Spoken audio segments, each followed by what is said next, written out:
C'est Maître Abdou Dialik Kane, avocat à la Cour. Qu'est-ce qu'on peut retenir après le procès? Mais écoutez, ce qu'on peut retenir, c'est que le juge a rendu sa décision en disant qu'il fallait réintégrer M. Ousmane Sonko sur les listes électorales. Mais écoutez, nous sommes dans un état de droit. Il a rendu sa décision que nous ne partageons pas parce que vous savez que cette décision a été rendue dans des conditions scandaleuses. Parce que depuis ce matin, il est question de la récusation de ce juge-là. Donc nous étions animés d'une suspicion légitime dans la mesure où il a été constaté que ce juge-là avait un frère qui était, n'est-ce pas, adjoint au maire au niveau de la mairie de Ziguinchor. Alors, donc, voilà un juge qui n'était pas en situation d'être impartial. Mais ce qui est révoltant dans tout ça, c'est que vous êtes témoin de ce que on a commencé à plaider ce dossier depuis 9 heures du matin jusqu'à 22 heures. Et ce juge s'est permis de rendre une décision en 5 minutes. En 5 minutes.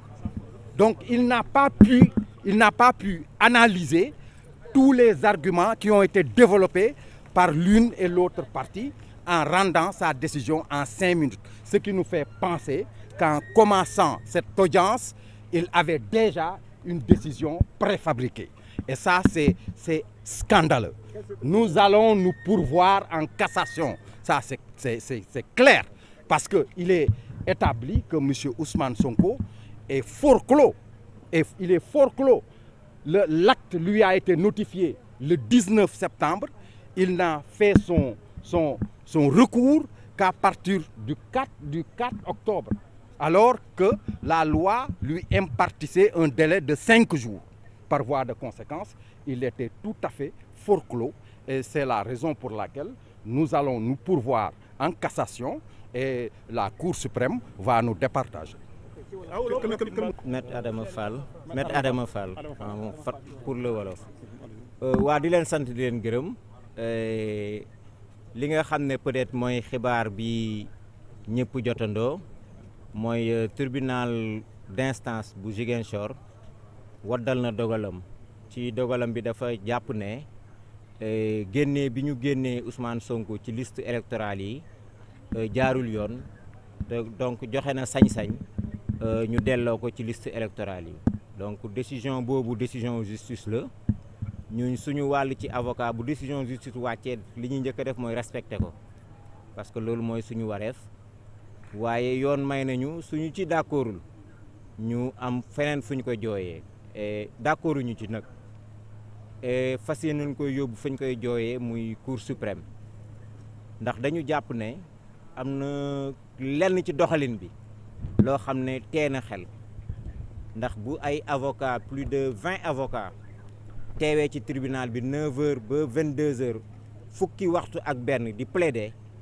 yow juge bi nga retiré wu ci juróomi simili nga ñëw àtte dañ suñu xel day teene bi ngay ñëw indaale woon nga sa àtte sa poos yow mi àtte bu ñu demee ci biir àtte bi ñu découvrir que ni sa frère ku la jege dafa nekk di liggéeyandool ak kenn ki nga xam ne moo fi indi tuuma bi yoon may ñu récuser la pour cause de suspicion légitime ñu def ko li nga xam ne moo doon tey xel mooy yow mi nga xam ne yaay àtte sax bala ñu lay récuser nga am grandeur ne man kat comme ku ma jege taqee na ci bàyyil ma rocceeku ci sama beneen collègue juge ko mais dañu gis ne dafa siisu xëccoo dossier bi ak hiérarchie am àtte ko ci anam yoo xam ne daal tee na suñu xel mais nag comme yoon li mu mayee mooy bu ñu àttee te dogal ba neexu la mu am voie de recours ñun fa la ñuy yem